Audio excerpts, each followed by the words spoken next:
5 ലക്ഷത്തോളം പുളിങ്കുരുവായിട്ട് ഉണ്ടാക്കിയ വമ്പിച്ച കവാടാണ്. വേറെ ഒന്നല്ല, ഇതാ പുളിങ്കുരു. ഈ തള്ളാണ് മറ്റേ പറയണ്ട, നേരെ വന്നക്കാണ്ട് നോക്കാം. വല്യോറ പുത്രങ്ങ റുസുല്ല മനസ്സിലായി അത് ഉണ്ടാക്കിയ ആൾക്കാരാണ് ഇത് മൊത്തം കാണണ്ടേ. ഇനി ഇവരോട് തന്നെ ഇതിന്റെ അഭിപ്രായം കാര്യങ്ങൾ ചോദിക്കാം. ഇതിന്റെ മെയിൻ കിട്ടാണ്. ഈ പുളിങ്കുരു ഓരോ വർഷവും വ്യത്യസ്തമായ കവാടങ്ങളാണ് ഈ പുത്തനങ്ങാടി മദ്രസയിലെ വിദ്യാർത്ഥികൾ അണിയിച്ചൊരുക്കുന്നത്. അതുപോലെ തന്നെ കഴിഞ്ഞ പ്രാവശ്യം മുളക്കൊണ്ടായിരുന്നു, അതിന് മുൻപ് വർഷം ഈർക്കിളി, അതിന് മുന്നത്തെ വർഷം നമ്മളെ ആശിരി ചെയ്യുന്ന ചിപ്പിടി, അതുപോലെ തന്നെ മുള, പുല്ല് തുടങ്ങിയ 8 വ്യത്യസ്തമായ 10 കവാടങ്ങളാണ് ഈ വിദ്യാർത്ഥികൾ ഇതുവരെ ഉണ്ടാക്കിയിട്ടുള്ളത്. ഇതിനണിനിരുന്ന പ്രവർത്തകരാണ്. ഓരോ പുളിങ്കുരി ഓരോന്നെടുത്ത് ഇതാണ് ഒട്ടിച്ചത്. ഇതിന് വ്യത്യസ്തമായ പശകൾ പരീക്ഷിച്ചു. അതുപോലെ തന്നെ ആ പശകളൊക്കെ പരീക്ഷണം നടത്തി അവസാന നിമിഷമാണ് ഒരു പശ സിലിക്കോൺ എന്ന പശയുമായി ബന്ധപ്പെട്ടാണ് ഒട്ടിച്ചത്. ഇതിൽ 5 ലക്ഷത്തിനടുത്ത് കുരു ഒട്ടിച്ചിട്ടുണ്ട്. ഓരോ കുരു എടുത്താണ് ഒട്ടിച്ചത്. അതിന് അണിനിരുന്ന പ്രവർത്തകരാണ് ഈ കാണുന്ന എല്ലാവരുടെയും സാന്നിധ്യം 1.5 മാസം എടുത്തുകൊണ്ടാണ് ഈ വർക്ക് ഇവിടെ എഴുതിയിരിക്കുന്നത്. അതായത് ഇത്രയും ഫിനിഷിങ് കാര്യങ്ങൾ 1.5 മാസം കൊണ്ട് അതിന്റെ ബാക്കിയുള്ള അണിയറ പ്രവർത്തനങ്ങളാണ് മൊത്തം. അതില് അങ്ങനല്ല, കമന്റ് ചെയ്യട്ടെ. കാണാൻ വരുന്നവര് 2 ദിവസം 3 ദിവസം കവാടം ഇവിടെ ഉണ്ടാവും. കാണാൻ വരുന്നവർക്ക് വന്നെടുക്കാം, ഫോട്ടോ എടുക്കാം, പോവാം. പിന്നെ അഭിപ്രായം കാര്യങ്ങളും കമന്റാക്കി അറിയിക്കാം. പിന്നെ ഇതാ നമ്മളെ മെയിൻ ഹെഡാണ് മുജാക്കാരെ. നമ്മളെ ഇതിന്റെ 2 വാക്കുകളൊന്നും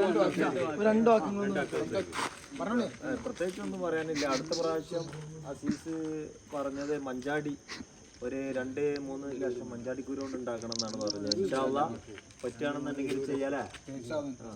അപ്പോൾ അടുത്ത പ്രാവശ്യം വമ്പിച്ച കവാടാണ്. ഇതിലും വലിയ വമ്പിച്ച കവാടാണ് ഇവിടെ വരാൻ നിൽക്കുന്നത്.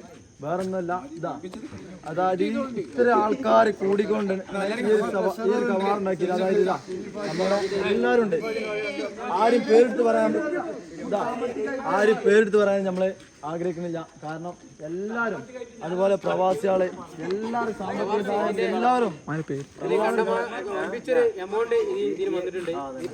പ്രിയപ്പെട്ട പ്രവാസി സുഹൃത്തുക്കളാണ് ഇതിന്റെ സഹകരണം കൊണ്ടാണ് ഇതിവിടെ എല്ലാ വർഷവും ഈ മാലടലും അതുപോലെ തന്നെ ഈ കവാടത്തിന്റെ എല്ലാ പ്രവാസികൾ അകമഴിഞ്ഞ സഹായം ഇതിനുണ്ട്.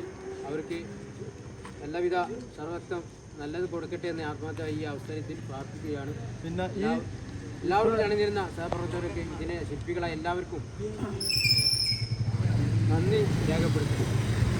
അതുപോലെ ഈ കവാടം ഉണ്ടാക്കാൻ വേറൊരു കാരണമല്ല, നമ്മളെ കൂട്ടത്തിൽ നിന്ന് കൂടപ്പിറപ്പ് ലത്തീഫ് നമ്മൾ ഇവിടെ പറഞ്ഞു. അപ്പോൾ അവൻ്റെ പേരിലാണ് നമ്മൾ ഇപ്രാവശ്യം ഈ കവാടം ഉണ്ടാക്കിയിട്ടുള്ളത്. കാട്ടിൽ അബ്ദുൽ ലത്തീഫ് സ്മാരക കവാടമാണ് നമ്മൾ ഇപ്രാവശ്യം ഉണ്ടാക്കിയിട്ടുള്ളത്. അപ്പോൾ അതായത് നമ്മുടെ കൂടപ്പിറപ്പാണ്. എല്ലാ പ്രാവശ്യവും നമ്മളിപ്പം നിബിധത്തിൽ സഹകരിച്ചും സഹായിച്ചും സാമ്പത്തികമായും ശാരീരികമായും നമ്മുടെ ഒപ്പം കൂടെ ഉണ്ടായിരുന്ന ലത്തീഫ് ഞങ്ങളെല്ലാവരും കൂട്ടത്തിലെ വിദ്യാർത്ഥിയായിരുന്നു. ലത്തീഫ് കഴിഞ്ഞ ദിവസങ്ങളിലാണ് 40 ദിവസമായി ലത്തീഫ് മരണമടഞ്ഞിട്ട്. ലത്തീഫിൻ്റെ പേരിലാണ് ഈ കവാടം നമ്മൾ നിർമ്മിച്ചിട്ടുള്ളത്. ലത്തീഫ് എല്ലാ പ്രാവശ്യവും നല്ലൊരു വ്യക്തിയായിരുന്നു. ലത്തീഫിനെ പറ്റി പറയേണ്ടതില്ല. ഇവിടെ അനുസ്മരണ സമ്മേളനം, അതുപോലെ തന്നെ നിരന്തരമായ ക്രിസ്മസ് സമ്മേളനം എല്ലാം അവൻ്റെ പേരിൽ നടത്തുന്നത്. അവൻ്റെ പേരിലാണ് ഈ കവാടം നിർമ്മിച്ചിട്ടുള്ളത്.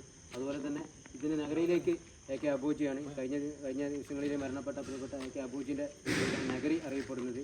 2 ആളുകളും ഈ മദ്രസുമായി ബന്ധപ്പെട്ട ഏറ്റവും ഞങ്ങൾ പ്രിയപ്പെട്ട സുഹൃത്ത് അബ്ദുൽ ലത്തീഫിൻ്റെ പേരിലും അതുപോലെ തന്നെ AK അബൂജി തുടങ്ങിയവരുടെ പേരിലുമാണ് ഇതിന് നഗരി കവാടങ്ങൾ അബ്ദുൽ ലത്തീഫിൻ്റെ പേരിലാണ്. ഇൻഷാ അല്ലാഹ് നമുക്ക് അടുത്ത പ്രാവശ്യം വമ്പിച്ച കവാടം, അതായത് മഞ്ചാടിക്കുരിയായിട്ടുള്ള വമ്പിച്ച കവാടാണ്. പിന്നെ ഇതിൻ്റെ മുഴുവൻ ക്രെഡിറ്റ് കൊടുക്കേണ്ടത് വേറെ ആർക്കല്ല, വോയിസ് ഓഫ് അറിയം എന്ന ഒരു വാട്സപ്പ് കൂട്ടായ്മ ഉണ്ട്.